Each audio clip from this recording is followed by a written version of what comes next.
2023 ခုနှစ်အောက်တိုဘာလ25 ရက်ဗုဒ္ဓဟူးနေ့ည၌အွန်လိုင်းမှာဟောကြားအပ်သောအလုံးကိုစွန့်လွတ်နိုင်မှဆင်းရဲဒုက္ခကုန်ပြီအကြောင်းတရားဒေသနာတော်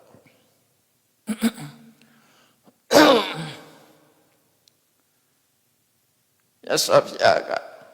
သုတ်တန်တစ်ခုမှာတပ္ပံအဘိသနာ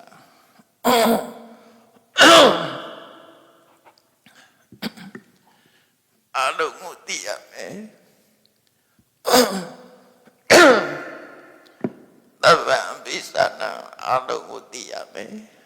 တပ္ပံပရိစ္ဆာနာအလုံးကိုပိုင်းခြားသိနိုင်ရမယ်တပ္ပံဝိရတယဝိရာစယအလုံးပေါ်မှာတွေ့တာမှုကင်းရှင်းစေရမယ်တပ္ပံပါဇဟံအလုံးကိုစွန့်လွတ်နိုင်ရမယ်အဲ့ဒါမှဘဘောဒုက္ခခရယဆင်းရဲဒုက္ခကုန်ဆုံးမှုအတွက်ဖြစ်နိုင်မယ်ဆိုတော့ကမြတ်စွာဘုရားအာသနာတော်မှာဘုရားဟောကြားတဲ့တရားတွေကတန်တရားတွေမှာကျုံတွေ့ရတဲ့ဆင်းရဲဒုက္ခတွေကိုအဆုံးသတ်ဖို့ပဲဖြစ်တယ်ပေါ့နော်အဆုံးသတ်ဖို့ဖြစ်တယ်အဲ့ဒုက္ခတွေကိုအဆုံးသတ်ဖို့ဆိုလို့ရှိရင်တော့အလုံးကိုသိရမယ်အလုံးကိုစွန့်လွတ်နိုင်ရမယ်ဒီလိုဆိုလိုတာပေါ့နော်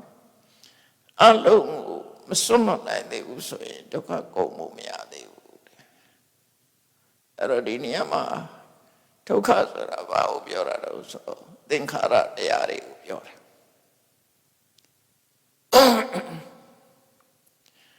ယံကိစီဝိရိတံ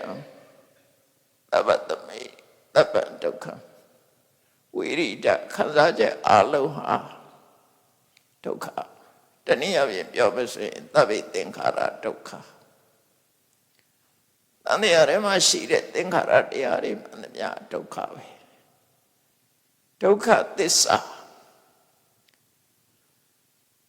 ဒုက္ခမရှိတဲ့ခန္ဓာ၅ပါးရှုံးတဲ့တရားတွေအဒုက္ခသစ္စာပဲအဲ့ဒီဒုက္ခသစ္စာကိုဖန်တီးပေးနေတဲ့ဒုက္ခကိုဖန်တီးပေးနေတဲ့တဏှာကိုသမုကိရိတာရိကံတွေကိုသမုဒိယသစ္စာဒုက္ခနဲ့သမုဒိယနှစ်ခုမဖြစ်တော့တာကိုនិရောဓသစ္စာမဖြစ်အောင်လှုပ်ဆောင်ရမယ်နိလန်ကဘဂသစ္စာတော့သစ္စာလေးကဆိုအဲ့လိုမြတ်စွာဘုရားဒီနေရာမှာတပ္ပံပိသနာပရိစ္ဆာနာဝိရဇယံပါဇဟံဘဘောဒုက္ခခရယတန်ရုပ်ပါဠိတော်မှာဒီသုတ်တန်တစ်ခုရှိတယ်တခြားသုတ်တန်တွေလည်းရှိသေးတယ်ဒီပုံစံဟောတာနော်အဲ့တော့ဒီသုတ်တန်ကိုနားလည်ပဲဆိုလို့ရှိရင်ဝိပဿနာလုပ်ငန်းစဉ်ကိုမြတ်စွာဘုရားဟောတာပဲဖြစ်တယ်အဲ့တော့မြတ်စွာဘုရားဟောတာတဲ့ဝိပဿနာလုပ်ငန်းစဉ်တွေအများကြီးပဲ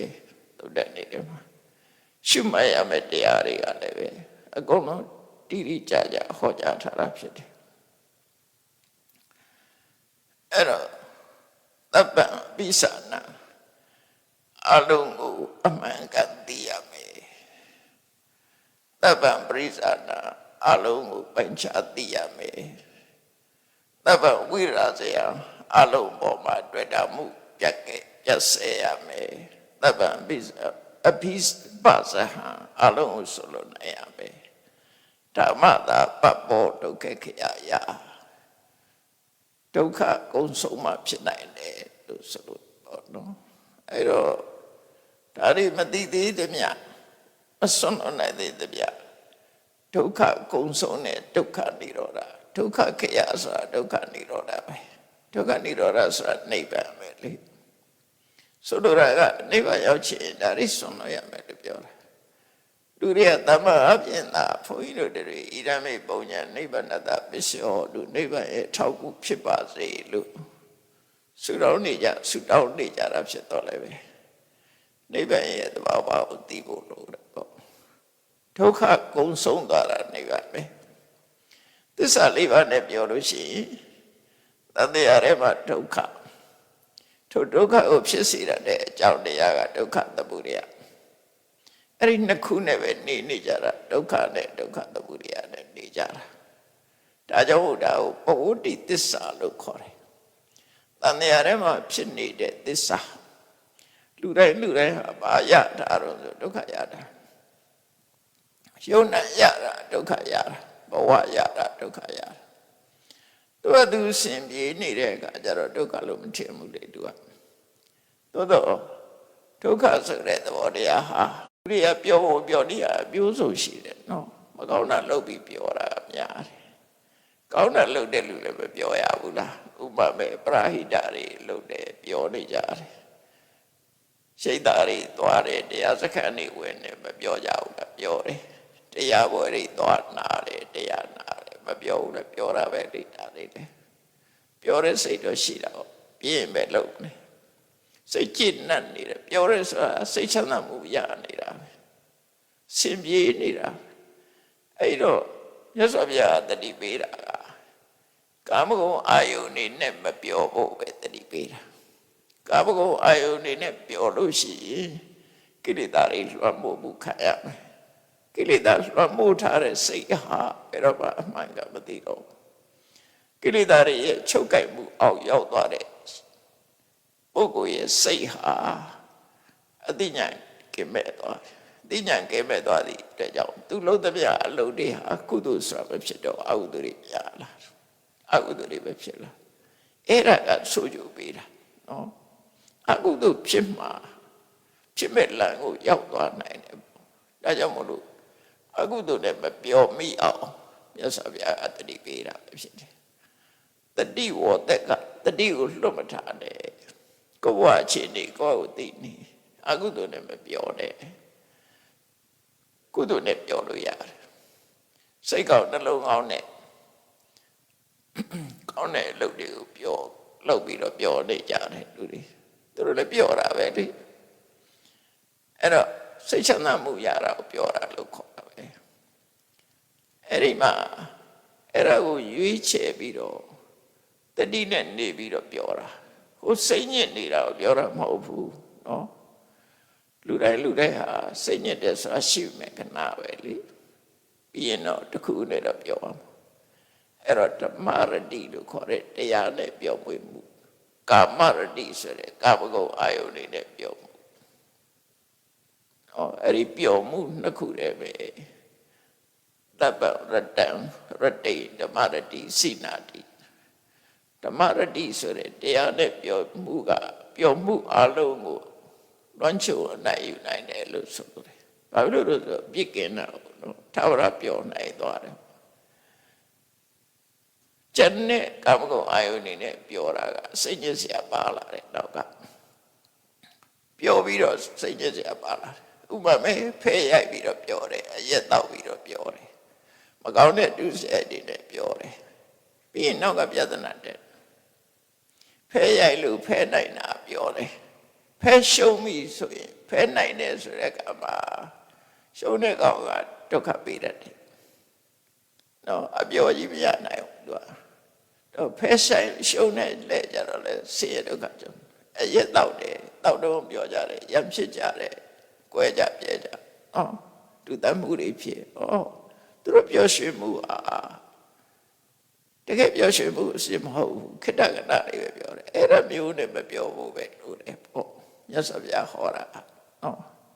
အဲ့ဒါမှမြတ်မြတ်တာဟောပေးတာပါမြတ်မြတ်တာအကျိုးရှိတဲ့ပြောခြင်းနဲ့ပြောဖို့တော့ရတယ်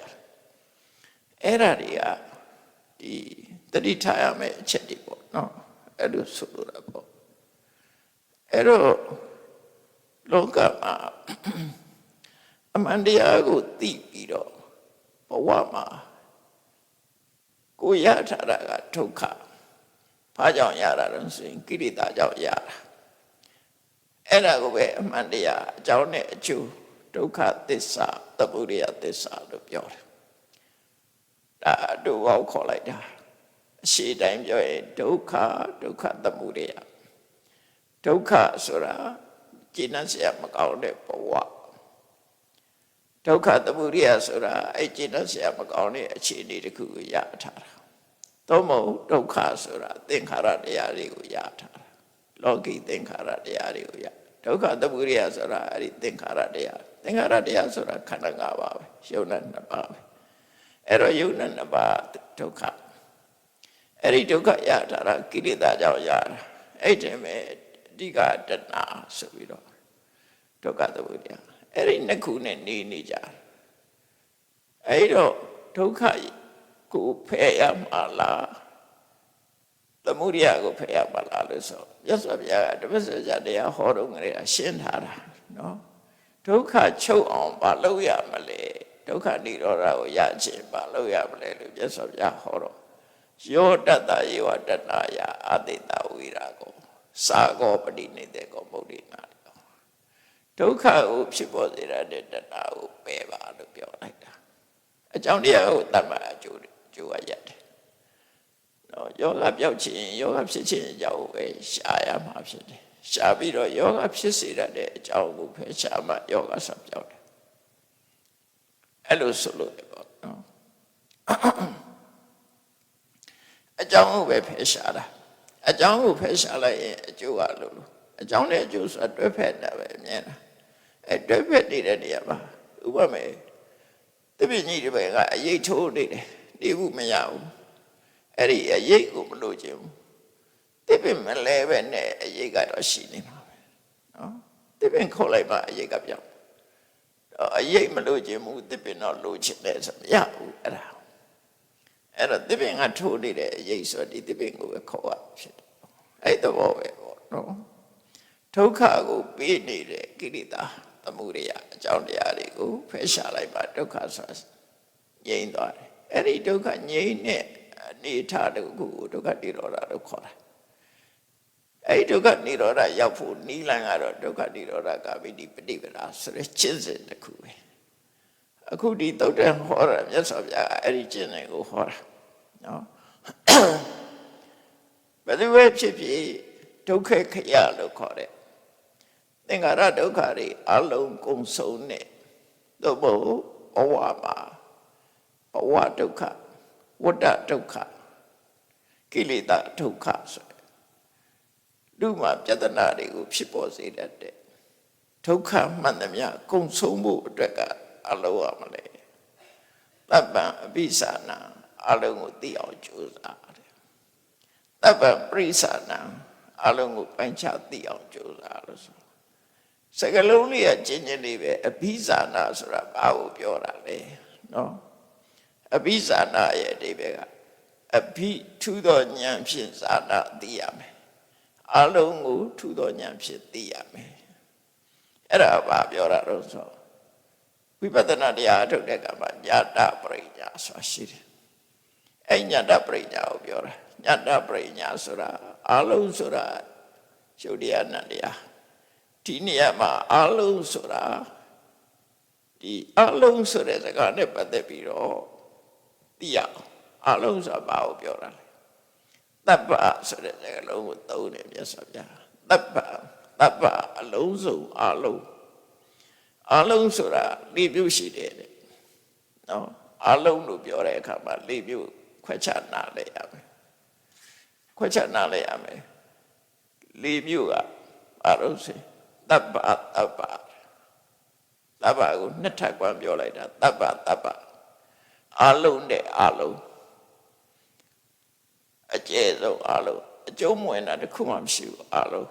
နော်တပ္ပဆိုတာအလုံးတွေကိုခြုံထားတဲ့အလုံးအကုန်လုံးကျော်တယ်အဲ့ဒီတပ္ပဆိုတာဘာလို့ဆိုသဗ္ဗညုတဉာဏ်ရဲ့အာယုံဖြစ်တဲ့ညရဓမ္မအလုံးကိုဆိုလို့တယ်အဲ့တပ္ပကြတော့အဲ့ဒါကြတော့သဗ္ဗညုတဉာဏ်နဲ့ပါအလုံးဆိုတာသိနိုင်တယ်ဒါမို့လောကဆိုတာအကုန်လုံးသိတဲ့လူဆိုတာဘုရားမှာတပါမရှိဘူးနော်အကုန်လုံးသိတယ်တပ္ပနေယယံကိစီနေယတပ္ပသိစရာအရာခတ်သိမ်းအလုံးတပ္ပလို့ခေါ်တယ်အဲ့ဒါကတပ္ပတစ်ခုနောက်တစ်ခုကတော့စတုပုမကဓမ္မဘုံ၄ပါးဆိုတာ ပြောတာတော့ဆိုကာမဘုံရူပဘုံအရူပဘုံလောကုတ္တရာဝဋ္ဌဘုံနော်စတုပုမကစာဘုံ၄ပါးလို့ပြောတာဘုံ၄ပါးဆိုကုန်ပြီ၄ပါးမှမရှိတော့ကာမဘုံရဲ့ရူပဘုံရဲ့အရူပဘုံရဲ့လောကုတ္တရာဝဋ္ဌဘုံရဲ့အဲ့ဒီဟာကိုအာယတနာတပ္ပလို့ခေါ်တယ်နောက်တစ်ခုကတေပုမကဓမ္မလောကုတ္တရာမပါဘူးဘုံသုံးခုနဲ့ဖြစ်တဲ့တရားဟုသမျှဘုံသုံးပါး၌ဖြစ်တဲ့တရားဟုသမျှဘုံသုံးပါးဆိုတာကာမဘုံရူပဘုံအရူပဘုံတေပုမဆိုတာအဲ့ဒါနော်ဘုံသုံးပါးမှာဖြစ်တဲ့တရားအဲ့ဒီတရားအလုံးကိုတက္ကယတပ္ပလို့ခေါ်တယ်တက္ကယတပ္ပခဏရှိတဲ့တပ္ပအလုံးနောက်ဆုံးတစ်ခုကတော့ဘာလို့ပိစ္ဆာရမဏမတ္တာအာယု၅ပါးရူပယုတတ္တယုကန္တယုရတ္တယုဖုဒ္ဓဘာယုဆိုတဲ့အာယု၅ပါးနော်ကာမဂုဏ်အာယု၅မျိုးအစဉ်တန်နာရတာအထိတွေ့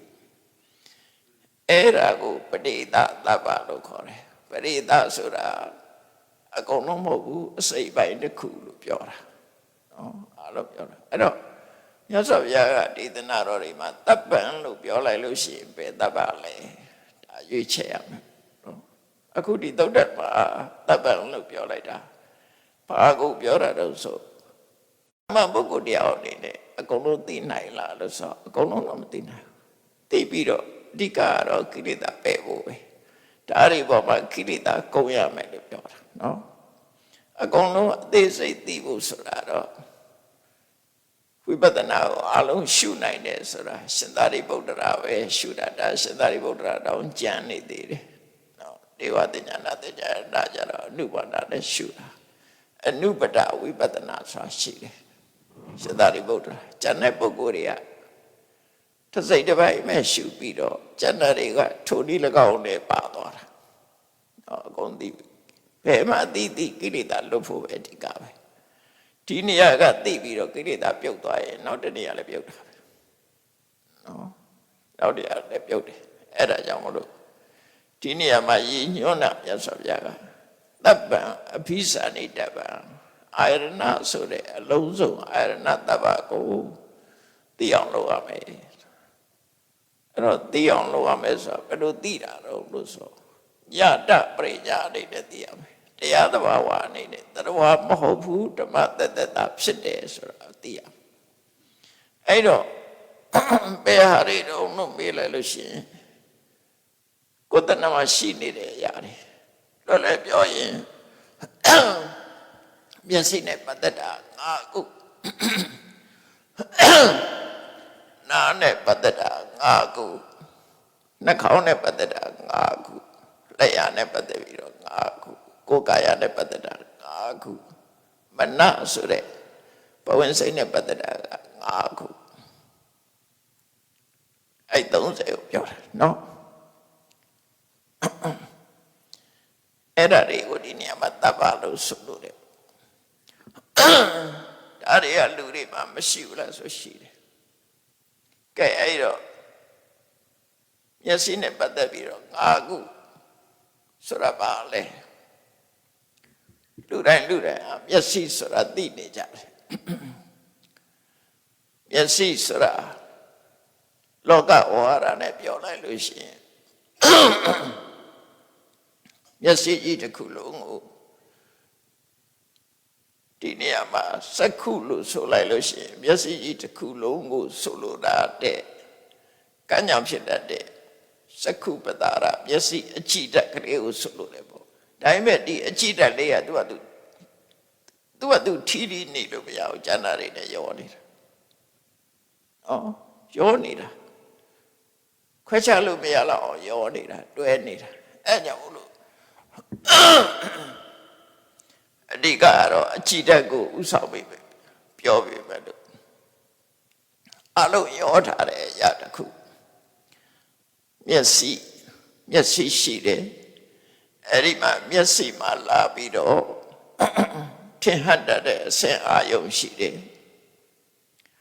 အဲ့ဒီနှစ်ခုဆုံလိုက်တဲ့အခါမှာမြင်သိစိတ်ဆိုတာရှိတယ်မြင်သိစိတ်ပေါ်လာတဲ့နောက်မှာအာယုန်နဲ့စိတ်နဲ့ဆက်သွယ်ပြီးတဲ့ဖတ်တာဆိုတာပါလာတယ်နော်အဲ့ဒီဖတ်တာကြောင့်ဖြစ်တဲ့စိတ်ခံစားမှုဒုက္ခဒုက္ခအဒုက္ခမဒုက္ခဆိုတဲ့ဝေဒနာ၃မျိုးပါလာတယ်၅မျိုးအလုံးနော်အဲ့တော့လူတိုင်းမှာဒါရှိတယ်လူတိုင်းမှာရှိတယ်ရှေ့ပိုင်းနှစ်ခုကကွဲပြားခြားလာတယ်နောက်ဟာတွေကပုံစံတူသွားတယ်ပုံစံတူလို့ဒါပဲလားလို့ဆိုမဟုတ်ဘူးနော်စက္ခုဝိညာဉ်နဲ့သောတာဝိညာဉ်ကတစ်ခုစီမျက်စိပေါ်မှာဖြစ်တဲ့စိတ်နဲ့နားပေါ်မှာဖြစ်တဲ့စိတ်ကတစ်ခုစီမျက်စိမှာဖြစ်တဲ့စိတ်ကပြောင်းပြီးတော့နားပဲပြောင်းပြီးဖြစ်တာမဟုတ်ဘူးနှာခေါင်းပြောင်းပြီးတော့ဖြစ်တာမဟုတ်ဘူးမျက်စိမှာဖြစ်တဲ့စက္ခုဝိညာဉ်စိတ်သည်သူ့အကြောင်းနဲ့သူဖြစ်တာဖြစ်တယ်အဲ့ဒီစိတ်သည်သောတာဝိညာဉ်ဖြစ်တာမဟုတ်ဘူးလို့ဆိုလို့တယ်နားကအတန်ကြားပြီးတော့ကြားတဲ့သောတာဝိညာဉ်စိတ်ဆိုတာသူ့အကြောင်းနဲ့သူဖြစ်တာစက္ခုဝိညာဉ်စိတ်နဲ့သူနဲ့တူသလားဆိုမတူသို့တော့စိတ်ဆိုတဲ့သဘောတရားအနေနဲ့အတူတူပဲဒါပေမဲ့ဒီစိတ်မဟုတ်ဘူးနော်ဒီစိတ်မဟုတ်ဘူးမြည်ရတဲ့တောင်သွားပြီးတော့ရေတစ်ခွက်ခတ်တောက်ကြည့်လိုက်မြည်နောက်တစ်ခါထပ်ခါအဲ့ဒီရေဟုတ်သေးရလားစီးနေတာမဟုတ်တော့ဘူးလေနော်အဲ့ဒီမဟုတ်တော့နောက်ရေဖြစ်သွားပြီတော့အဲ့ဒီသဘောပဲဒီစိတ်လို့ပြောပြီးမဲ့ဒီစိတ်မဟုတ်ဒီစိတ်ကပြီးသွားပြီချုပ်သွားပြီအဲ့တော့စက္ကဝိညာဉ်စိတ်သည်သောတာဝိညာဉ်စိတ်ဖြစ်တာမဟုတ်ဘူးကာဏဝိညာဉ်စိတ်စသည်ဖြစ်တာမဟုတ်ဘူးစက္ကဝိညာဉ်စိတ်ကသူ့အကြောင်းနဲ့သူဖြစ်တယ်သောတာဝိညာဉ်စိတ်ကလည်းသူ့အကြောင်းနဲ့သူဖြစ်တယ်ကာဏဝိညာဉ်ဒီစိတ်တွေကသူ့အကြောင်းနဲ့သူဖြစ်ကြတာအကြီးပဲမျက်စိထဲမှာထင်လာတဲ့ရူပယုံနဲ့မထင်တဲ့ရူပယုံနှစ်ခုရှိတယ်မထင်တာလည်းရူပယုံပဲထင်လာမှရူပယုံမဟုတ်ဘူးနော်သူကမျက်စိနဲ့သာကြည့်လို့ရတာမဟုတ်ဘူးသူ့ကိုဓမ္မယုံလို့မခေါ်လို့မရဘူးနော်မျက်စိထဲမှာထင်လာမှရူပယုံမထင်ရင်ရူပယုံမဟုတ်ဘူးလို့ပြောလို့မရဘူးသူကရူပယုံပဲဥပမာမဲ့လူဝင်လူထွက်ဖို့တကားကြီးတတ်ထားတယ်ဒီတကားကိုပိတ်ထားတယ်လူဝင်လူထွက်မလုပ်ဘူးတကားဆိုတာဝင်မှုထွက်ဖို့ထားတာအဲ့တကားကအသေးပိတ်ထားတယ်အသေးပိတ်လိုက်တဲ့ကသူ့ကိုတကားလို့မခေါ်ဘူးဆိုတာမရှိဘူးတကားပဲနော်တကားဆိုတဲ့နာမည်ပြတ်သွားဘူးသူကလှုပ်သည်ဖြစ်စေမလှုပ်သည်ဖြစ်စေသူကိစ္စဆောင်ရွက်သည်ဖြစ်စေမဆောင်ရွက်သည်ဖြစ်သည်မျက်စိထဲမှာထင်ဟလာတဲ့အဆင့်အာယုသည်မျက်စိထဲမှာပေါ်သည်ဖြစ်စေမပေါ်သည်ဖြစ်စေအဆင့်အဆင့်ပဲတည်တတ်သည်လို့ဒီလိုဆိုလို့ရပေါ့အဲ့တော့ဝိပဿနာအာယုအနေနဲ့နံပါတ်1ကအလုံးကိုသိရမယ်ဆိုရင်ဘာကိုသိရမှာတော့ဆို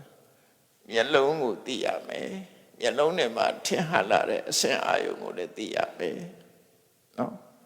ထိုနှစ်ခုပေါင်းစပ်လာလို့ဖြစ်ပေါ်လာတဲ့စက္ခုဝိညာဉ်စိတ်မြင်သိစိတ်ဆိုတာကိုလည်းသိရမယ်ထိုမြင်သိစိတ်နဲ့အတူဖြစ်လာလို့မြင်သိစိတ်ကိုမိပြီးတော့ရှင်တွဲဖြစ်လာတဲ့ဖတ်တာဆိုတာကိုလည်းသိရမယ်ထိုဖတ်တာကြောင့်ဖြစ်လာတဲ့မြင်သိစိတ်နဲ့ပတ်သက်တဲ့ဖတ်တာကြောင့်ဖြစ်လာတဲ့စိတ်ခံစားချက်ကောင်းတယ်မကောင်းဘူးကျဉ်တ်တယ်မကျဉ်တ်ဘူးနော်မြင်ပြီးတဲ့နောက်မှာအဲ့ဒီအာယုံဟာ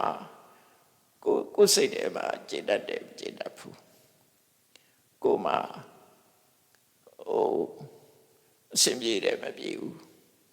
စင်ပြေတာလည်းမဟုတ်ဘူးစင်မပြေတာလည်းမဟုတ်ဘူးဆိုဝေဒနာ၃မျိုးအဲ့ဒီဝေဒနာ၃မျိုးကလည်းမျက်စိနဲ့ပတ်သက်ပြီးဖြစ်လာတဲ့ဝေဒနာ၃မျိုးအဲ့တော့မျက်စိနဲ့ပတ်သက်ပြီးတော့ဒီလို၃မျိုးအလုံးပေါင်း၅မျိုးရှိတယ်အဲ့ဒါကိုသိအောင်လုပ်ပါလို့ပြောတယ်မြတ်စွာဘုရားအဘိဇာနာသိအောင်လုပ်ဆိုတာဘယ်လိုသိရမှာလဲစက္ခုယုတ်တရားတသက်တာဖြစ်တယ်မျက်လုံးဆိုတာယုတ်တရားတာဖြစ်တယ်ကံကြောင့်ဖြစ်တဲ့ယုတ်တရားတသက်တာဖြစ်တယ်အစင်အာယုံဆိုတာကံစိတ်ဥဒုအာရအကြောင်း၄ပါးကြောင့်ဖြစ်လာတဲ့အစင်ယုတ်တသက်တာဖြစ်တယ်ငါမဟုတ်ဘူးဓမ္မတသက်တာဖြစ်တယ်သဘာဝတဲ့ဓမ္မတွေ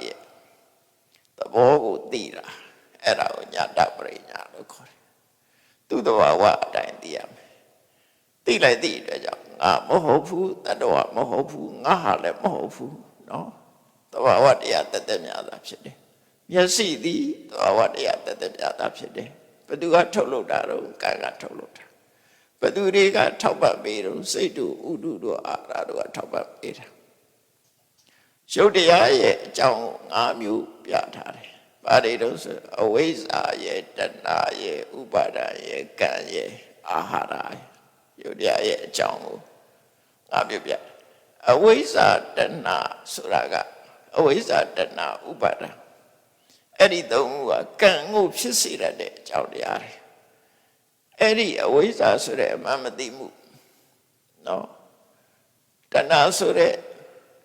တွေ့တာမှုဥပါဒံဆိုတဲ့ဆွဲလမ်းမှုအဲ့ဒါကိုအကြောင်းပြုပြီးဆိုလိုတာကိလေသာပဲရှုံပြောလိုက်ပဲဆိုရင်ကိလေသာပဲ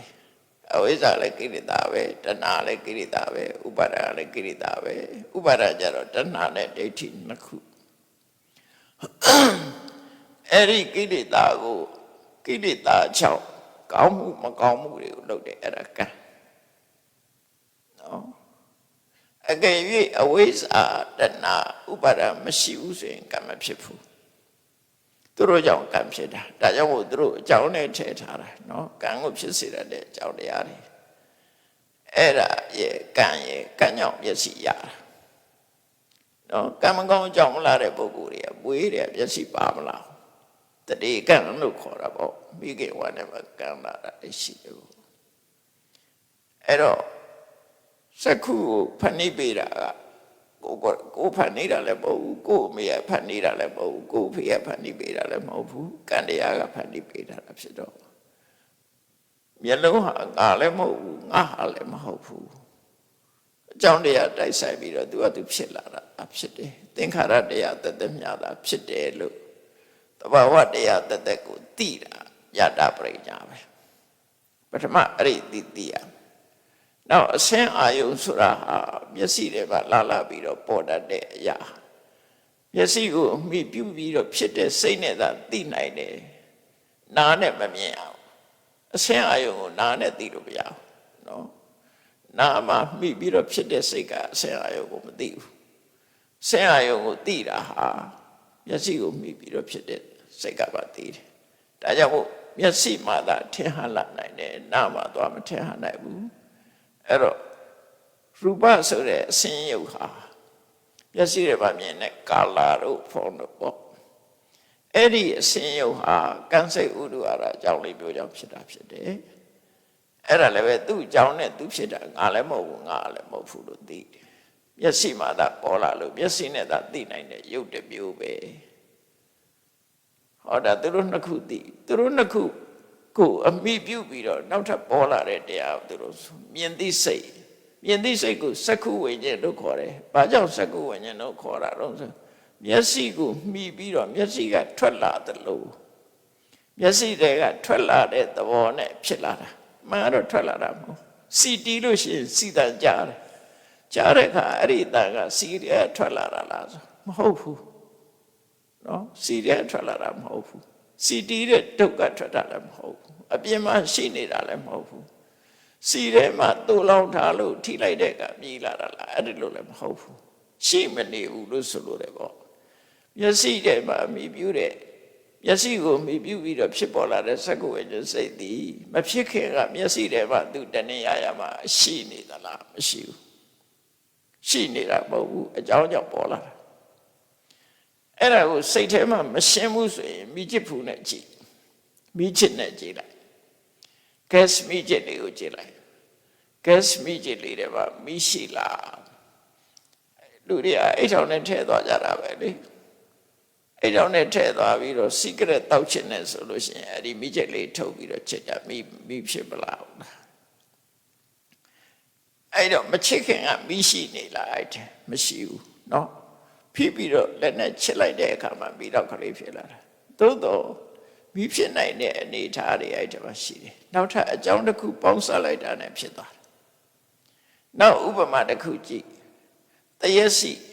တရားရှိတယ်မှာတရားမြင့်ရှိသလားသို့မဟုတ်တရားပင်ရှိသလားတရားအရွက်တွေအကိုင်းခက်တွေရှိသလားတရားသီးတွေအဲ့ဒီမှာရှိလားမရှိဘူးအစိပဲရှိတယ်အဲ့ဒီအစိတွေကမရှိဘဲနဲ့ဘယ်လိုထွက်လာဟိုစဉ်းစားကြည့်ရမှာပြောတာတော့မျက်စိထဲမှာမြင်သိစိတ်မရှိဘူးဆိုတာအဲ့ဒီဥပမာနဲ့ကိုနားလည်အောင်ကြည့်ရမယ်ရှိနေတာမဟုတ်ဘူးစီထဲမှာစီတန်ကလည်းရှိနေတာမဟုတ်ဘူးတိလိုက်လို့ထွက်လာတာသာဖြစ်တယ်အကြောင်းကြောင့်ဖြစ်တယ်ဆိုတဲ့သဘောကိုပြောတယ်ဒါတခုနားလည်ရင်ကြတာတွေလည်းနားလည်သွားတယ်အဲ့တော့စကုဝိညာဉ်စိတ်တည်မျက်စိကိုမှီပြီးတော့ဖြစ်တာတော့ဟုတ်တယ်မျက်စိတွေကထွက်လာတာမဟုတ်ဘူးမျက်စိထဲမှာတဏှာရမှာအောင်းပြီးတော့တူလောင်ထားတာလည်းမရှိဘူးခုခေတ်လို install လုပ်ထားတာမရှိဘူးနော် install လုပ်ထားတာမရှိဘူးအကြောင်းတိုက်ဆိုင်မှာပေါ်လာတဲ့အရာသာဖြစ်တယ်ပေါ်ပြီးပြောက်သွားတယ်အဲ့တော့မြင်သိစိတ်ဆိုတဲ့စကုဝိညာဉ်စိတ်ကလည်းငါလည်းမဟုတ်ဘူးငါလည်းမဟုတ်ဘူးသူ့အကြောင်းနဲ့သူဖြစ်လာတာသူဖြစ်ပြီးတော့လည်းသူကသူယက်တည်တာမဟုတ်ပြောက်သွားတာဒီလိုဆိုလို့နော်အဲ့ဒါကိုသိတာကိုအဘိဇာနာအလုံးကိုသိရမယ်ဆိုတာစက္ခုံအဘိဇာနာမျက်လုံးကိုသိရမယ်ဆိုတာအဲ့ဒါပဲမျက်လုံးဆိုတာယုတ်တရားတက်တက်တာဖြစ်တယ်ငါမဟုတ်ဘူးညာတပရိညာနဲ့သိတယ်အစင်းကိုသိတယ်ညာတပရိညာနဲ့သိတယ်ညာတပရိညာဆိုတာသဘာဝတရားကိုလက္ခဏာရှုတော့ငါနေပြီသဘာဝလက္ခဏာရှုတော့ငါနေပြီးတော့သိတယ်အသိကိုဆိုလို့တယ်ပေါ့အဲ့တော့ဝိပဿနာတရားထုတ်ပြီးဆိုလို့ရှိရင်အဲ့သဘာဝအတိုင်းသိဖို့လိုတယ်ငါမဟုတ်ဘူးနော်မျက်စိကငါမဟုတ်ဘူးယုတ်တရားတသက်တာဖြစ်တယ်ငါဟာမဟုတ်ဘူးယုတ်တရားသာဖြစ်တယ်အစင်းအာယုံကလည်းငါမဟုတ်ဘူးယုတ်တရားတသက်တာဖြစ်တယ်စက္ခုဝိညာဉ်စိတ်မြင်သိစိတ်ကလည်းငါမဟုတ်ဘူးနန္တရားတသက်တာဖြစ်တယ်စက္ခုဝိညာဉ်စိတ်နဲ့တွဲပဲလာတဲ့စက္ခုတံဖတ်တာနော်စက္ခုဝိညာဉ်နဲ့တွဲလာလို့စက္ခုတံဖတ်တာကျန်တဲ့သောတတံဖတ်တာတွေပါလေရှိလို့ကွဲသွားအောင်ပြောတာနော်မျက်စိကိုမိဖြစ်တဲ့ဖတ်တာအဲ့ဒါလည်းငါမဟုတ်ဘူးစက္ကဝိညာဉ်စိတ်ဖြစ်လို့ဖြစ်တာသူတို့ကအဲ့ဒီဖတ်တာနဲ့ကြုံတဲ့အခါမှာစိတ်ခံစားချက်ပေါ်လာတယ်စိတ်ခံစားချက်ကအာယုပေါ်မှာစိတ်ခံစားမှုဖြစ်လာတယ်ကိုမြင်ရတဲ့အစင်းကကျဉ်တ်တယ်ကိုမြင်ရတဲ့အစင်းပေါ်မှာမကျဉ်တ်ဘူးနော်စိတ်ထဲမှာကြိုက်တယ်မကြိုက်ဘူးကျဉ်တ်တယ်မကျဉ်တ်ဘူးဆိုတဲ့စိတ်ခံစားချက်လာတယ်အဲ့တော့အလုံးဟာငါးခုဖြစ်သွားတယ်အဲ့ဒီငါးခုစလုံးသူကလည်းသူ့ကိုသိရမယ်လို့ပြောတာဒါဝိပဿနာတရားထုတ်ရင်ဝိပဿနာရဲ့အာယုဆိုတာတခြားရှာမှာမဟုတ်ဘူးကမ္မထန်ထိုင်သိဖြစ်စေမနိုင်သိဖြစ်စေမျက်နှလုံးဖွင့်ပြီးတော့မြင်လိုက်တာနဲ့ဒီ process ရှိတယ်ဆိုတာကိုတတိထားနေရမယ်တတိထားရင်သိတယ်နော်မျက်လုံးဖွင့်လိုက်တဲ့အခါမှာမြင်စရာအာယုကမျက်စိတွေရောက်လာတယ်အဲ့ဒါအမြင်မျက်လုံးနဲ့အစင်အာယုံဆုံတာပဲအဲ့ဒီမှာမြင်တယ်ဆိုတဲ့အသိစိတ်ပေါ်လာတယ်အဲ့ဒါနဲ့တစ်ဆက်တည်းဖတ်တာအာယုံနဲ့စိတ်နဲ့ထိတွေ့သွားတယ်ထိတွေ့သွားတဲ့အခါမှာခဏစိတ်ထဲမှာဖြစ်ပေါ်လာတဲ့ feeling ဆိုတဲ့ဝေဒနာနော်အာယုံပေါ်မှာကိုယ်ကြိုက်တယ်ဆိုလို့ရှိရင်ခံစားရတယ်ဆိုရင်ဒုက္ခအာယုံပေါ်စိတ်ကမကြိုက်ဘူးဆိုလို့ရှိရင်ဒုက္ခကြိုက်တာလည်းမဟုတ်ဘူးမကြိုက်တာလည်းမဟုတ်ဘူးဆိုလို့ရှိရင်အဒုက္ခမဒုက္ခစိတ်ခံစားရဝေဒနာတွေဖြစ်လာအဲ့ဒီငါးခုစလုံးကိုသိဖို့လိုတယ်လို့ပြောတာနော်တပ္ပံပိစနာဆိုအလုံးကိုအဲ့ဒီတိုင်းသဘာဝအတိုင်းသိရမယ်အဲ့တော့ယုတ်နဲ့နာဖြစ်တာပဲရှိတယ်နှစ်ခုစလုံးအဲ့တော့သစ္စာနဲ့ပြောမယ်ဆိုရင်ဒုက္ခသစ္စာတွေကြီးပဲကောင်းအဲ့တော့ကမ္မထာအထုတ်တယ်ဆိုတာဒုက္ခသစ္စာတဲ့ဟာကိုကြည့်တာပဲကိုမျက်စိနဲ့မြင်တဲ့ချိန်လေးပါမြင်ခြင်း process တစ်ခုမှာစိတ်ဖြစ်စဉ်တစ်ခုအတိတ်တိုင်းသွားတာဒါတော့တော့သိရမယ်နော်နောက်တစ်ခါနားနဲ့ပတ်သက်တာနားရှိတယ်အယစကားနဲ့ပဲပို့နားလဲအောင်ပြောနားရှိတယ်နားရှိတိုင်းအတန်ကြားတာမဟုတ်ဘူးအတန်ပေါ်လာမှအတန်ကြားတာနားကအတန်မှလာထင်ဟပ်ပြီဆိုတဲ့ကမှအတန်ကြားတာနော်နားရှိတယ်နားတစ်ခုတည်းနဲ့အတန်ကြားတာမဖြစ်ဘူးနားရှိတယ်အတန်ကနားပေါ်မှာလာပြီးတော့ထင်ဟပ်လာတယ်ထိကြိုက်လာတယ်အဲ့ကြရင်ဇာတိစိတ်ဆိုတဲ့စိတ်ပေါ်လာတယ် ဇာတိစိတ်နဲ့အတူအာယုန်နဲ့စိတ်တွေ့ပြီးတဲ့ဖတ်တာဆိုတာပေါ်လာတယ်အဲ့နောက်မှာစိတ်ခံစားချက်ကိုကြားတဲ့အတန်ကစိတ်ချမ်းသာစရာဆိုရင်ဒုက္ခစိတ်ချမ်းသာစရာမဟုတ်ဘူးဆိုရင်ဒုက္ခဟောဒီလိုလာတာနော်ချမ်းသာစရာလည်းမဟုတ်ဘူးမချမ်းသာစရာလည်းမဟုတ်ဘူးပုံမှန်အနေထားပဲဆိုရင်အဒုက္ခမဒုက္ခဝိရဒတုတ်ကိုဖြစ်လာအဲ့ဒီမှာလည်းပဲတပ္ပံပိဿာနာအလုံးကိုသိရမယ်ဖြစ်လာတဲ့ဟာကိုအဲ့တော့ကမ္မထာအထုတ်တဲ့ဆိုတာကမြင်တဲ့အခိုင်လေးမှလည်းလှုပ်လိုက်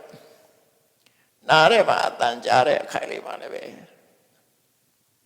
ဒီကြားတဲ့အတန်ပေါ်မှာခုလို့ရှုမှလိုက်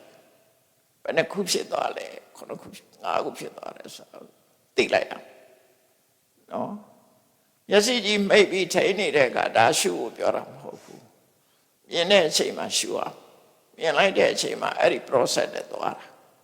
အဲ့တော့တရားဆိုတာပဲတရားမဆိုအထုတ်လို့ရတယ်လို့ပြောတာနော်တရားထိုင်ပြီးတော့မျက်စိမိတ်ပြီးတရားထိုင်နေပါတရားလို့ပြောတာမဟုတ်အဲ့ဒါသမာဓိလောက်တာစိတ်တည်ကြအောင်လောက်တာဝိပဿနာဆိုတာတရားတိုင်းမှာရှုတတိနဲ့ကြည်နေတာတမ္ပဇညာနဲ့ဆင်ញင်နေတာအဲ့ဒါဝိပဿနာပဲစိတ်အလုပ်ပဲဖြစ်တယ်နော်အဲ့ကြောင့်မို့ကမ္မထာဆိုတာအပြည့်လုပ်နေတဲ့သဘောပဲဟိုထေရီကာဆိုတဲ့ထေရီမတယောက်အလောင်းမှာသူအားမတော်တဆအိမ်အောင်ကြာသွားသူအိမ်အောင်မပြုတ်ကြည့်ပဲမတော်တဆအိမ်အောင်ကြာတယ်ဆိုတာရှိသေးတယ်လေမတော်တဆအိမ်အောင်ကြာသွားတော့သူကတရားထုတ်ခြင်းဖះကြောင်သွားပြီးတော့မြဲတဲ့တရားနာတယ်တရားနာရင်သူသောတာပန်ဖြစ်နေအဲ့သောတာပန်ဖြစ်နေတဲ့ပုဂ္ဂိုလ်ကတရားထုတ်တာမဟုတ်ဘူးမိဖို့ကြောင့်လည်းမှဟင်းချက်တာတော့သူပါမြင်လိုက်တော့ဆိုလို့ရှိရင်ဟင်းရွက်တွေကိုလက်ဆက်ဆက်တွေရေးသေချာတန့်စဲအောင်ဆေးပြီးတော့ဟင်းရွက်ကိုကြော့မလို့တဲ့ဦးရဲထည့်လိုက်တယ်တဲ့ဦးရဲ့အပူမိရဲ့အောက်ကအပူနဲ့ဟင်းရွက်ကကြော်လိုက်တဲ့အခါခုနတော့ကစိမ့်ပြီးတော့လန်းလန်းဆန်းဆန်းဖြစ်တဲ့ဟင်းရွက်တွေကညှို့ကြသွားတယ်မဲသွားတယ်ခုကိတူတွေရကဆိုရင်မမဲအောင်ချက်တဲ့ဒီရှိသေးတယ်နော်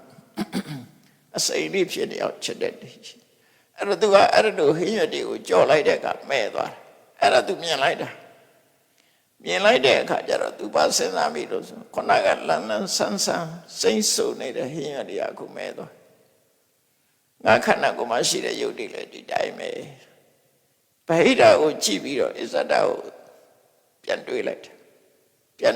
တာနဲ့တပြိုင်တည်းအဲ့နာမှာဟင်းရွက်ကြော်ရင်ကတည်းအနာကဖြစ်သွားတာရှိတယ်ဝိပဿနာဆိုတာအဲ့ဒါပြောတာနော်ဝိပဿနာအလုပ်တယ်ဆိုတာနေရာတိုင်းမှာလုပ်လို့ရတယ်ကိုကတတိရှိနေဖို့နဲ့တမာတိ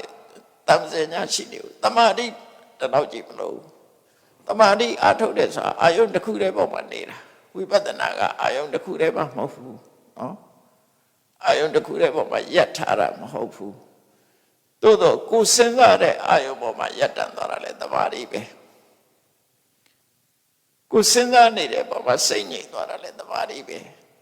ဟိုသမထသမာဓိကြတော့အကြာကြီးထားတာဒါအကြာကြီးထားတာမဟုတ်ဒါကြောင့်မို့ခဏိကသမာဓိလို့ခေါ်တယ်မြင်လိုက်တဲ့အခိုက်ကလေးသိလိုက်တဲ့အခိုက်ကလေးသူသိလိုက်တယ်လေဆိုဟင်းချက်ရင်လည်းဝိပဿနာတရားအထုတ်ပြီးတော့မဖို့ရသွားကြပတ္တစာရီတို့ဘာတို့ယဟနာဖြစ်တဲ့ဆိုလည်းအဲ့ဒီပုံစံပဲသူတို့ခြေတော်ကိုရေဆင်းရေးကနေပြီးတော့ပထမရေတစ်ခွက်လောင်းချလိုက်တယ်ရေစီကြောင့်ရေစီသွားတယ်ဒုတိယတစ်ခွက်လောင်းလိုက်တယ်ဒုတိယရေစီကြောင့်ကအဲ့ဒီတည်းကျော်သွားတယ်နောက်တစ်ခါတတိယတစ်ခွက်လောင်းလိုက်တဲ့ကအဲ့ဒါပို့ပြီးတော့ဝေးသွားတယ်အဲ့ဒါကြည့်ပြီးတော့လူဆိုတာပထမအရွယ်ပါလဲသိတယ်ဒုတိယအရွယ်ပါလဲသိတယ်တတိယအရွယ်ခေါင်းနဲ့ရောက်လာတာဘာမြင့်ခေါင်းနဲ့ရောက်တာပိစိကဗုဒ္ဓဒီဆိုလို့ရှိရင်သိရွကြွေတာကြည့်ပြီးတော့ဝိပဿနာတရားအထုတ်ပြီးတော့ပိစိကဗုဒ္ဓဖြစ်သွားတာလေအဲ့ဒါဘာလို့ဆိုတတိရှိနေတယ်တတိနဲ့အတိရှိနေတာအဲ့တော့ဝိပဿနာနဲ့သမထနဲ့မတူဘူးဆိုတော့တတိထားဖို့လို့တယ်ပေါ့နော်သမထဆိုတာတော့အာယုတစ်ခုတည်းပေါ်မှာစိတ်ငြိမ်အောင်လုပ်နေရပဲသမာဓိအဲ့ဒါသမထ ဝိပဿနာဆိုတာတတိနဲ့အသိရှိနေရမယ်ဘာပဲဖြစ်ဖြစ်တခြားတွေးနေတာတတိမဲ့သွားတာပဲ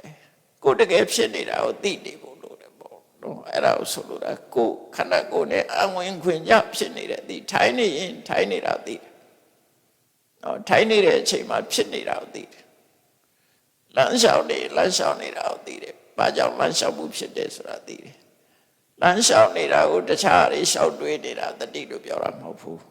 နော်ဒါမို့ကာယကတတတိဆိုကိုယ်နဲ့ပတ်သက်နေတဲ့တတိကိုပြောတာအဲ့ဒီမှာနားနဲ့ပတ်သက်လာလို့ရှိရင်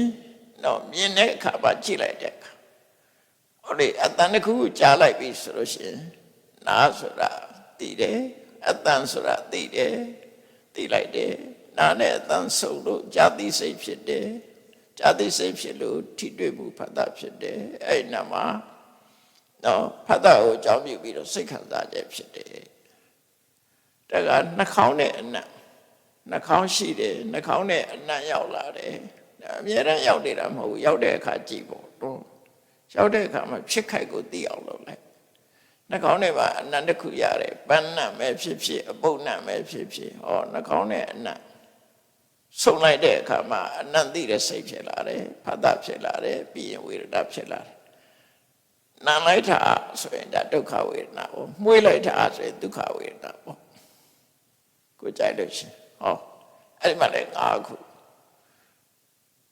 လူတွေကကော်ဖီတောက်လည်းဖြစ်တာပဲလေကော်ဖီတောက်လည်းစဉ်းစားကြည့်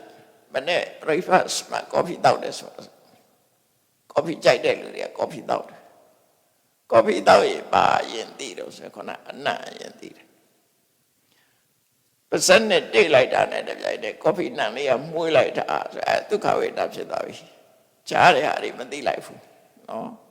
အဲ့တော့သိရမှာပါတော့ဆိုရင်နှာခေါင်းရယ်ကော်ဖီနံရယ်ပေါင်းစားလိုက်လို့သိတဲ့စိတ်ပေါ်တယ်သိနံသိစိတ်ပေါ်တယ်အဲ့ဒါနဲ့အတူဖတ်တာအာယုနဲ့စိတ်နဲ့ဆက်သက်တာပြီးတဲ့အခါကျတော့မှအနံ့ဒီသုံးခုပေါ်လို့သိတာဒီ၅ခုနော်ဒီ၅ခုတွေဟာကော်ဖီနံလေးမှုေးလိုက်တာဆိုဒါကဏယုတ်နဲ့ခုန၅ခုဖြစ်သွားရောအဲ့ဒါပါဇတ်ထဲမရောက်သေးဘူးနော်ကိုစားရင်ကြည့်လိုက်အဲ့ဒါကြောင့်မြတ်စွာဘုရားမုတိမုတ္တပတ္တလို့ခေါ်တာအဲ့ဒါကိုမျက်စိနဲ့နားတော့ separate ပဲနှာခေါင်းတို့ရှားတို့ကိုယ်ကာယတို့ကြပေါင်းနေတာရောနေတာသူတို့ကအဲ့တော့ကော်ဖီတောက်တာလေးကိုကြည့်အနံ့ကိုယဉ်သိတယ်အဲ့ဒါကပါဇတ်ထဲမှာတောက်ချလိုက်ပြီဆိုတဲ့အခါမှာအရသာသိလားမသိသေးဘူးဘာယဉ်သိလို့ကော်ဖီကြီးကပူလိုက်တာဒါဖုဒ္ဓဘာယုံပဲပူတယ်ဆိုတာနေသောဖုဒ္ဓဘာယုံကော်ဖီကြီးကလည်းအေးနေပြီဒါယဉ်သိတယ်ပူတယ်အေးတယ်ယဉ်သိလိုက်တယ်နော်အဲ့ဒါကိုသတိထားပေးလိုက်တယ်အဲ့ဒါဖုဒ္ဓဘာယုံနဲ့ကာယနော်ကာယပတာရရဲ့ဖုဒ္ဓဘာယုံရဲ့လျှာမှာရှိတဲ့နော်ကာယပတာရရဲ့ဖုဒ္ဓဘာယုံရဲ့ပြီးတော့ထိတိစိတ်ရဲ့ဖတ်တာရဲ့ဝေဒနာရဲ့ဟောပူပူလေးကြိုက်တဲ့လူကအဲ့ဒါကြီးကိုတွေ့တဲ့အခါကျတော့မကြိုက်ဘူးဒုက္ခဝေဒနာနော်အဲ့ဒါမှကြိုက်ပြီးပူတာမကြိုက်တဲ့လူကျတော့ပူတာတွေ့ဒုက္ခဝေဒနာဟောရှော်လဲ ice coffee တောက်သေးတာကိုအေးလေးတောက်ချင်တဲ့လူကရှိသေးတယ်အဲ့တော့အဲ့ဒီဟာတွေဖြစ်လာတာနောက်ဒါပြီးတော့မှအရာသာနောက်ဆုံးကြပါအရာသာလာတာပထမအနံ့ဒုတိယကာယပတ္တရာအထီတွေတတိယကြတော့မှအရာသာလာရှားရဲရောက်တော့ကော်ဖီကြီးရတဲ့ခါလိုက်တာကပူချီနိုတို့နော်เอสเปรสโซ่တို့ဆိုရင်ဒါအခါရပေါ့ဘာအရာသာခံတာမသိဘူး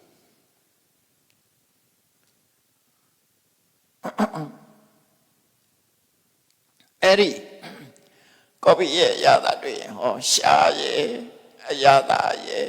အရာသာသိတဲ့စိတ်ရဲ့ဖတ်တာရဲ့အခါမကြိုက်တဲ့လူကအခါဆိုရင်သူစိတ်ထဲမှာဆန့်ကျင်သွားတယ်ဒုက္ခဝေဒနာခါရလေးကိုကြိုက်တဲ့လူကြတော့ကောင်းလိုက်တာကော်ဖီကဒုက္ခဝေဒနာနော် ချိုးရကြိုက်တဲ့လူကြတော့ချိုးလေးနဲ့မှဒုက္ခဝေဒနာခါရသူအတွက်ဒုက္ခဝေဒနာဖြစ်သွားတယ်အဲ့လိုဆိုလိုတာအဲ့ဒါကိုယ်တဏ္ဍမှာဖြစ်နေတာတွေကိုကိုယ်သိတာအဲ့ဒါကိုပြောတာမြတ်စွာဘုရားတပ္ပံအဘိဇာတံအလုံးကိုသိအောင်လုပ်ပါလို့ပြောတာဒါဝိပဿနာတရားအထုတ်တာပဲကော်ဖီတောက်ရင်လည်းအထုတ်လို့ရတယ်ဒါကိုနေပြီးပဲနေရာပြည့်အထုတ်လို့ရတယ်အဲ့ဒါကိုမုဒိမုဒ္ဒမတ္တနောက်တကဝိညာတေဝိညာတမတ္တဆိုတာမျက်စိလည်းမပါဘူးနားလည်းမပါဘူးနှာခေါင်းလည်းမပါဘူးလျှာလည်းမပါဘူးကိုယ်ကာယလည်းမရှိဘူးဒါတွေလည်းမဆက်သေးဘူးစိတ်ကူးရင်စိတ်ထဲမှာပဲဆက်တယ်မနေ့ကအကြောင်းအရာပြန်တွေးတယ်မြင်ခဲ့တာကိုပြန်တွေးတယ်မျက်စိတွေမှာပြန်မြင်လာတယ်နော်အဲ့ဒါရူပယုံမဟုတ်တော့ဘူးဓမ္မယုံမနေ့ကဘယ်သူနဲ့တွေ့ခဲ့တယ်ရံဖြစ်ခဲ့တယ်တော့မဟုတ်သူနဲ့ပြောပါစကားစမိပြောခဲ့တယ်အဲ့ဒါကြည့်ပြီးတော့ပြန်တွေးတာအဲ့ဒါကြတော့မနာနဲ့ဓမ္မယုံအတိတ်ဖြစ်သွားပြီမနေ့ကဖြစ်ပြတွေကိုပြန်တွေးတယ်သို့မဟုတ်နှစ်ဖြစ်ငါပါလို့ပဲဆိုပြန်တွေးတယ်နော်စိတ်ရဲ့ကိုတွေးတဲ့အာယုံရဲ့ပြီးရင်တွေ့သည့်စိတ်ရဲ့ဖတ်တာရဲ့ဝေဒနာရဲ့သူလည်းလာတာပဲကောင်းတာတွေ့ပြီးရင်ဒုက္ခမကောင်းတာတွေ့ပြီးရင်စိတ်ညစ်တယ်ဒုက္ခအဲ့တော့အားလုံးကကြည့်လိုက်မယ်ဆိုရင်ဒီဣဇတိကာယရဏ6ပါးနဲ့ဘာဟိရယရဏ6ပါးအတွင်းအာယရဏ6ပါးအပြင်အာယရဏ6ပါးနှစ်ခုပေါင်းစပ်လိုက်တဲ့အခါမှာစိတ်တွေဖြစ်လာတယ်ဒါကြောင့်ဘုအာရဏကပြီးစောပိုင်းစိတ်ရဲ့အခြေခံအဲ့ပြီးစောပိုင်းဖြစ်လာတဲ့အခါမှာထိတွေ့မှုဆက်သွယ်မှုဆိုတဲ့ဖတ်တာစိတ်ခံစားမှုဆိုတဲ့ဝေဒနာအဲ့လိုဖြစ်လာတယ်အလုံးပေါင်းကိုယ်ခန္ဓာကိုယ်မှာဝိပဿနာတရားရှုဖို့ရစားရင်လည်းဝိပဿနာအထုတ်လို့ရတယ်သွားရင်လည်းအထုတ်လို့ရတယ်ကိုယ့်ကိုယ်တတိကနဲ့ကိုပဲလို့တယ်ဒါကြောင့်မို့လို့တတိဆိုတာအပြည့်ရလို့အပ်တယ်လို့ပြောတာတတိပဋ္ဌာန်တရားဆိုတာအဲ့ဒါကြောင့်တတိပဋ္ဌာန်လို့ပြောတာနော်တတိကမေ့သွားရင်မရတော့ဘူးပေါ့ဒါတွေပဲသိမလဲအဲ့ဒါကိုမြတ်စွာဘုရားပြောတာတပ္ပံအဘိဇာနာအလုံးကိုသိပါပရိဇာနာဆိုတာကြတော့ဒီတဲ့အစင်းမြင့်တဲ့အသိဖြစ်သွားပြီခုနယုတ်တိနန္တိသိပြီးတော့အကြောင်းတရားကိုသိနောက်တစ်ခါပရိဇာတံဆိုတာတိရဏပရိညာကိုပြောတာတိရဏပရိညာဆိုတာမြဲသလားမမြဲဘူးလားဆိုတာကြည်ရမမြဲတာတွေ့တော့မမြဲတာကိုဆုံးဖြတ်နိုင်သွားတယ်အဲ့ဒါတိရဏပရိညာဝိရဇယံပါဇဟံဆိုတာကြတော့ဒီမျက်စိနာနာလျာကာယထင်လာတဲ့အာယုတွေပေါ်မှာတွေ့တာမှုတဏှာကိုဖယ်ရှားလိုက်တယ်မတွေ့တာတော့ဒါတွေသိနေမတွေ့တာတော့အဲ့ဒါတွေပေါ်မှာရုပ်တရားတသက်တာဖြစ်တယ်နာတရားတသက်တာဖြစ်တယ်ဆိုရင်မတွေ့တာတော့အဲ့ဒါကစွန့်လွတ်တာနော်စွန့်လွတ်ထားနိုင်တာအဲ့ဒါကြတော့ပဟာဒပရိညာလို့ခေါ်တယ်ပရိညာ၃ခုဒီမှာတော့အကျေပဲပြောတော့နော်အချိန်လဲစီးနေလို့အဲ့တော့အဲ့ဒီအလုံးကိုသိမှအလုံးကိုစွန့်လွတ်နိုင်မှဆိုတာအဲ့ဒီအလုံးပေါ်မှာတွေ့တာတို့မုန်းတိတာတို့အဲ့ဒါတွေကိုစွန့်လွတ်တာပယ်တယ်ဆိုတာသူတို့မျက်စိကိုဖယ်ပြစ်တာမဟုတ်ဘူးနားကိုဖယ်ပြစ်တာမဟုတ်ဘူးအဲ့ဒီပေါ်မှာငါမျက်စိငါနားဆိုတဲ့အတွေ့အတာတွေမရှိတာကိုပြောတာမျက်စိကလည်းသူဖြစ်တာငါနဲ့လည်းမဆိုင်ဘူးငါလည်းမဟုတ်ငါလည်းမဟုတ်ဘူးဆိုတဲ့အသည့်နဲ့မျက်စိပေါ်မှာတွေ့တာတဲ့တဏှာမုန်းနေတဲ့တဏှာကိုစွန့်လွတ်လိုက်ရမယ်အဲ့ဒါတွေကိုစွန့်လွတ်နိုင်ပြီဆိုတော့မှဒုက္ခကုန်တာဖြစ်နိုင်တယ်လို့မြတ်စွာဘုရားဟောတာဖြစ်တယ်ပေါ့ဒါကြောင့်တရားချက်ကသူတော်စင်ပြိဿပေါင်းတို့ဒီသုတ္တမိတ်မှာဟောလို့ရကအလုံးပေါ်မှာတွေ့တာမှုတွေကိုစွန့်လွတ်နိုင်မှဒုက္ခဆိုတာကလွတ်နိုင်တယ်ဒုက္ခလွတ်တဲ့ဆိုတာနိဗ္ဗာန်စွန့်လွတ်နိုင်မှနိဗ္ဗာန်ကိုရမယ်ဆိုတဲ့သဘောကိုမြတ်စွာဘုရားက message ပေးတာဖြစ်တယ်ဒါကြောင့်ဒီအတိုင်းဝိပဿနာတရားအထုတ်တဲ့အခါမှာတွေ့တာမှုတို့မုံတိမှုတို့ကင်းလို့အောင်ကြိုးစားအထုတ်နိုင်ကြပါစေကုန်သတည်း